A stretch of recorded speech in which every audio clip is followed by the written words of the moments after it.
ஆசிரியர் தேர்வு வாரியம் நடத்தக்கூடிய ஆசிரியர் தகுதி தேர்வில் டெட் பேப்பர் 1 பேப்பர் 2ல யாரெல்லாம் எலிஜிபிளா இருக்காங்களோ அவங்க எல்லாருக்குமே அடுத்த கட்டமா நியமன தேர்வான டெட் பேப்பர் 1 அப்படின்னா இடைநிலை ஆசிரியர் தேர்வு, டெட் பேப்பர் 2 அப்படின்னா உங்களுக்கு பட்டாதிரி ஆசிரியர் தேர்வை இதே டிஆர்பி போர்டு வந்து கான்டாக்ட் பண்றாங்க. அப்படி பார்க்கும்போது படிச்சுக்கிட்டு தான் இருக்கேன், பட் இருந்தாலுமே நம்பிக்கை இல்லாம படிச்சுட்டு இருக்கேன் அப்படிங்கிற மாதிரிலாம் வந்து கேட்டுட்டு இருக்கீங்க. ஒரே ஒரு விஷயம்தான், நீங்க நம்பிக்கையோட சிலபஸை பேஸ் பண்ணி ப்ராப்பரா படிச்சுட்டு இருக்கீங்க, டெய்லியுமே வந்து ரொட்டீனா ஃபாலோ பண்ணிட்டு இருக்கீங்க. நீங்க படிச்சதை கன்சிடென்சியா டிசிப்ளினா வந்து டெஸ்ட் பிராக்டிஸ் பண்றீங்க அப்படின்னா எழுதிச்சுக்கோங்க, நீங்க தான் ஒரு அரசு பள்ளியில் இடைநிலை அரசு ஆசிரியர். சிலபஸ்ல யூக்ரியாட்டிக் அதே மாதிரி ப்ரோக்ரியாட்டிக் இந்த டாபிக் இருக்கா அப்படின்னா அந்த டாபிக் ஓரியன்டா இப்போ என்ன டேட்டா இருக்கு அதை வந்து பார்க்குற மாதிரி இருக்கும். ஏன்னா நிறைய பேர் வந்து ஓல்டு டேட்டாவை மட்டும் படிச்சுட்டு இருப்பாங்க. ஓல்டு டேட்டாவை மட்டும் படிச்சீங்க அப்படின்னா அப்டேட் ஆக முடியாது. ஆனால் இப்போ ரீசெண்ட் டைம்ல உங்களுடைய பாடத்தில் என்ன அப்டேட் இருக்கு அதை படிக்கும்போது மட்டும்தான் உங்களுடைய பாடத்தில் நீங்க வந்து அப்டேட்டா இருப்பீங்க. அதே மாதிரி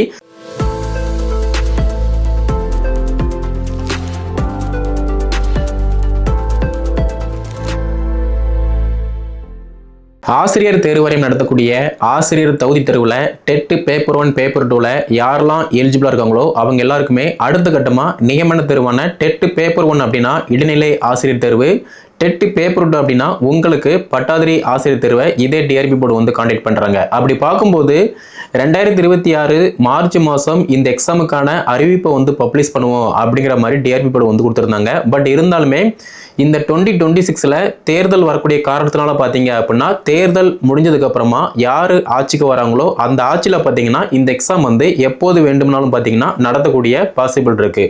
எக்ஸாமே வந்து நடத்த மாட்டாங்க அப்படிங்கிற மாதிரி வந்து நிறைய பேர் வந்து படிக்காம இருக்கீங்க.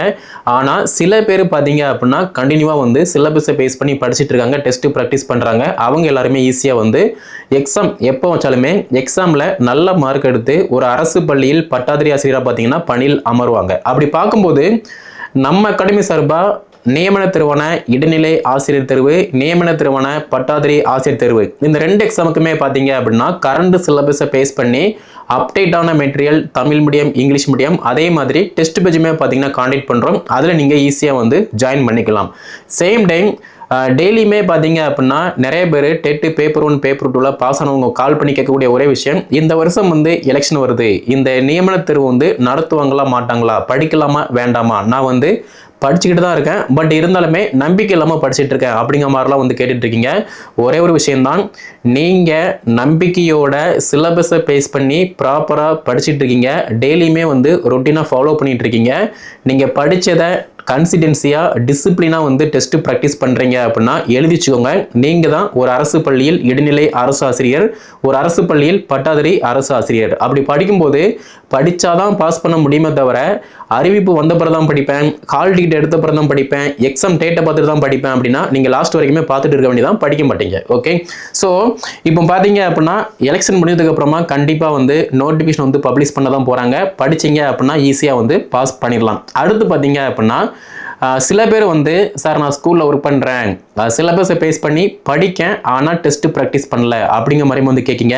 நீங்கள் படித்தா வந்து பாஸ் பண்ண முடியாது, படிச்சிங்க அப்படின்னா ஜஸ்ட் பாஸ் ஆகலாம், ஆனால் டெஸ்ட் ப்ராக்டிஸ் பண்ணும்போது மட்டும்தான் நியமன ஆணை வந்து வாங்க முடியும். அதனால படித்தா பாஸ் பண்ண முடியாது, நீங்கள் படித்ததை ப்ராப்பராக டெஸ்ட் ப்ராக்டிஸ் பண்ணுங்க. ஏன்னா டெஸ்ட் ப்ராக்டிஸ் பண்ணும்போது மட்டும்தான் உங்களுக்கு நீங்கள் படித்த தலைப்புல இருந்து எப்படி வினாக்கள் கேட்கப்படுது, நீங்கள் எப்படி ஆன்சர் பண்ணுறீங்க அப்படிங்கிற மாதிரி எல்லா பேட்டர்னுமே வந்து நீங்கள் அட்டன் பண்ணக்கூடிய டெஸ்ட் பேஜ் வந்து உங்களுக்கு வழிகாட்டும். அதனால படிங்க, படித்ததை ப்ராப்பராக டெஸ்ட் ப்ராக்டிஸ் பண்ணுங்க.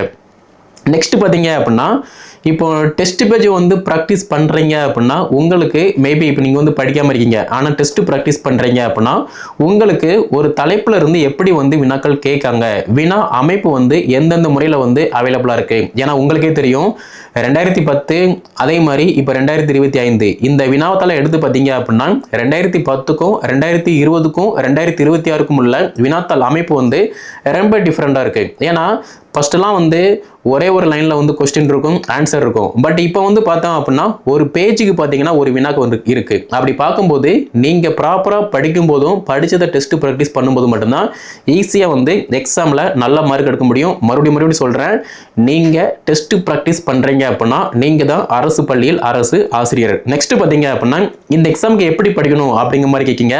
ஃபஸ்ட்டு சிலபஸை பாருங்கள். ஏன்னா நிறைய பேர் வந்து சிலபஸை பார்க்காம இந்த மார்க்கெட்டில் அகாடமியில் கொடுக்கக்கூடிய புக்கை வந்து படிப்பாங்க. ஆனால் சிலபஸை வந்து ஃபஸ்ட்டு பாருங்கள். சிலபஸை பார்க்கும்போது மட்டும்தான் நீங்கள் என்ன படிச்சீங்க, யூஜியாக இருக்கட்டும், ரெஃபரன்ஸாக இருக்கட்டும், என்ன படிச்சீங்க, இப்போ அந்த டாபிக் ஓரியன்டாக என்ன அப்டேட் இருக்குது, அது வந்து உங்களுக்கு தெரிய பாசிபிள் இருக்குது. அப்போ சிலபஸ் வந்து கிரீன் சிக்னல் மாதிரி, அந்த கிரீன் சிக்னல் கிளியராக இருந்தால் மட்டும்தான் நீங்கள் ஈஸியாக போகக்கூடிய இடத்துக்கு வந்து போவீங்க. அப்போ சிலபஸ் வந்து மஸ்ட்டு. ரெண்டாவது பார்த்தீங்க அப்படின்னா ப்ரீவியஸ் இயர் கொஸ்டின், முந்தைய வருட வினாத்தாள். நிறைய பேர் வந்து மேக்ஸிமம் பார்த்தீங்க அப்படின்னா இந்த முந்தைய வருட வினாத்தாள் வந்து நிறைய பேர் வந்து பார்க்க மாட்டாங்க. ஆனால் பாஸ் ஆகி போயிருக்காங்க அப்படின்னா அவங்க சிலபஸ் ப்ரீவியஸ் இயர் கொஸ்டின் வந்து பார்ப்பாங்க. ஏன்னா முந்தைய வருட வினாத்தாள் பார்க்கும்போது மட்டும்தான் 30 வினாக்கள் தகுதி தேர்வு வினாக்கள் வந்து எப்படி இருக்கு, 150 வினாக்கள் உங்களுடைய பாடம் சார்ந்த வினாக்கள் வந்து எப்படி இருக்கு அப்படின்னு எல்லாமே வந்து உங்களால் அப்சர்வ் பண்ண முடியும். அதனால ப்ரீவியஸ் இயர் கொஸ்டின் வந்து மஸ்ட் இம்பார்ட்டன்ஸ். அடுத்து பார்த்தோம் அப்படின்னா பேசிக்கான இன்ஃபர்மேஷன். நிறைய பேர் பார்த்தோம் அப்படின்னா இப்போ நம்மக்கிட்டே வந்து ஜாயின் பண்ணுவாங்க. நான் வந்து ஸ்கூலில் ஒர்க் பண்ணுறேன், பேசிக் வந்து தெரியும், அதே மாதிரி நான் போன வருஷம் வந்து படித்தேன், போன எக்ஸாமுக்கு வந்து நான் வந்து அட்டெம்ப்ட் கொடுத்தேன், ஸோ எனக்கு எல்லாமே தெரியும், நான் தெரிஞ்சதை கூட இப்போ வந்து ரிவைஸ் பண்ண மாட்டேன், படிக்க மாட்டேன், டெஸ்ட் ப்ராக்டிஸ் பண்ண மாட்டேன் அப்படிங்கிற மாதிரிலாம் சொல்லுவீங்க.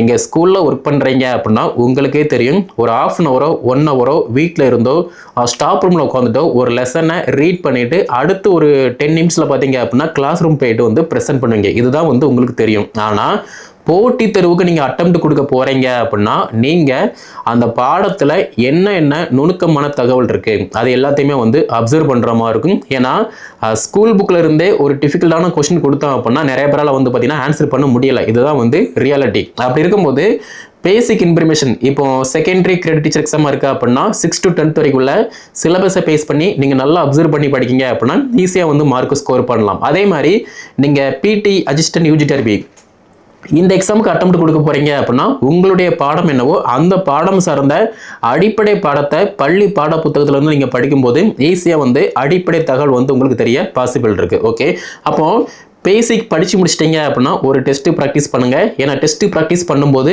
அடிப்படையில இருந்து எப்படி வினாக்கள் கேட்கப்படுது அப்படிங்கிற மாதிரி ஒரு ஃபார்மெட் வந்து உங்களுக்கு தெரியும். ஓகே, அடுத்து பேசிக்கே படித்து முடிச்சிட்டிங்க அப்படின்னா அடுத்தபடியாக வந்து சிலபஸை பேஸ் பண்ணி பட்டப்படிப்பு தரத்தில் யூஜி அண்டு ரெஃபரன்ஸ் இதை வந்து பார்க்குற மாதிரி இருக்கும்.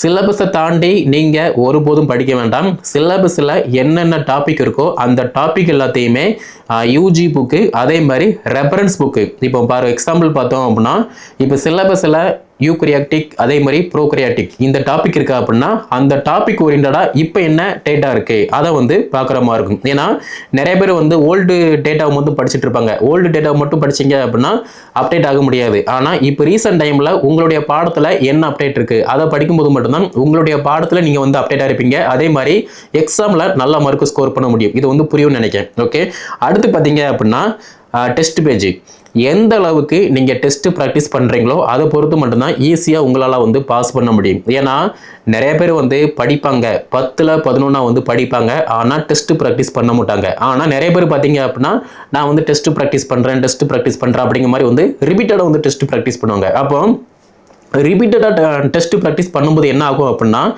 எக்ஸாம் அந்த மணி நேரம் அப்படின்னு பார்த்தோம் அப்படின்னா 3 hours இருக்குது.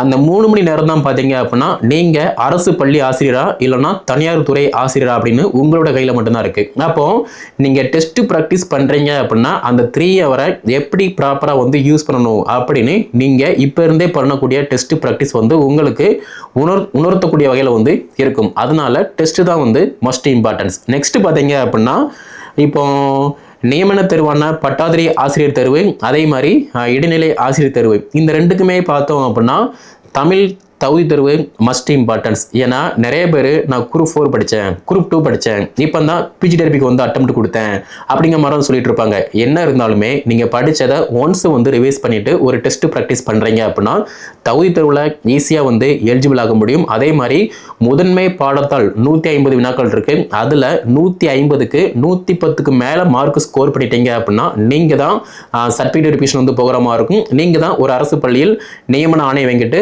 அரசு பள்ளியில் அரசு ஆசிரியர் வந்து பணியில் அமர முடியும். ஓகே, இதையெல்லாம் தாண்டி எனக்கு எல்லாமே தெரியும், நான் தான் எல்லாம், எனக்கு வந்து எத்தனை வருஷம் எக்ஸ்பீரியன்ஸ் இருக்குது தெரியுமா அப்படிங்கிற மாதிரி வந்து படித்ததை படிக்காமல் இந்த தலக்கணத்தோடு நீங்கள் இருந்தீங்க அப்படின்னா உங்களால் இப்போ மட்டும் இல்லை எப்போதுமே வந்து பாஸ் பண்ண முடியாது. போட்டித் தேர்வு பொறுத்த மட்டும் காலத்துக்கு தகுந்த மாதிரி மாறணும், தினசரியுமே வந்து பயிற்சி பண்ணணும். அப்படி பண்ணும்போது மட்டும்தான் ஈஸியாக உங்களால் வந்து அரசு பள்ளியில் அரசு ஆசிரியராக வந்து பணியில் அமர முடியும். ஸோ நம்ம அகாடமி சார்பாக பார்த்தோம் அப்படின்னா டிஆர்பி போர்டு நடத்தக்கூடிய ஆசிரியர் நியமன தேர்வு, அதாவது டெட் பேப்பர் 1 பேப்பர் 2ல யாரெல்லாம் பாஸ் பண்ணியிருக்காங்களோ அவங்க எல்லாருக்குமே வந்து நியமன தேர்வு வந்து காண்டக்ட் பண்ணுறாங்க. இடைநிலை ஆசிரியர் தேர்வு, பட்டாதாரி ஆசிரியர் தேர்வு, இந்த 2 எக்ஸாமுக்குமே கரண்ட் சிலபஸை பேஸ் பண்ணி அப்டேட்டான மெட்டீரியல், டெஸ்ட், ப்ராக்டிஸ் எல்லாமே காண்டக்ட் பண்ணுறோம். தமிழ் மீடியம், இங்கிலீஷ் மீடியம் வந்து அவைலபிளாக இருக்குது. கீழே டிஸ்கிரிப்ஷனில் வாட்ஸ்அப் நம்பர், காண்டக்ட் நம்பர் கொடுத்துருக்கேன். அதை காண்டக்ட் பண்ணி என்ன டீல்னு கேட்டு படிக்க ஸ்டார்ட் பண்ணுங்கள். இந்த வீடியோ தொகுப்பை டெட் பேப்பர் 1 பேப்பர் 2 யாரெல்லாம் வந்து பாஸ் பண்ணியிருக்காங்களோ அவங்களுக்கு ஷேர் பண்ணுங்கள்.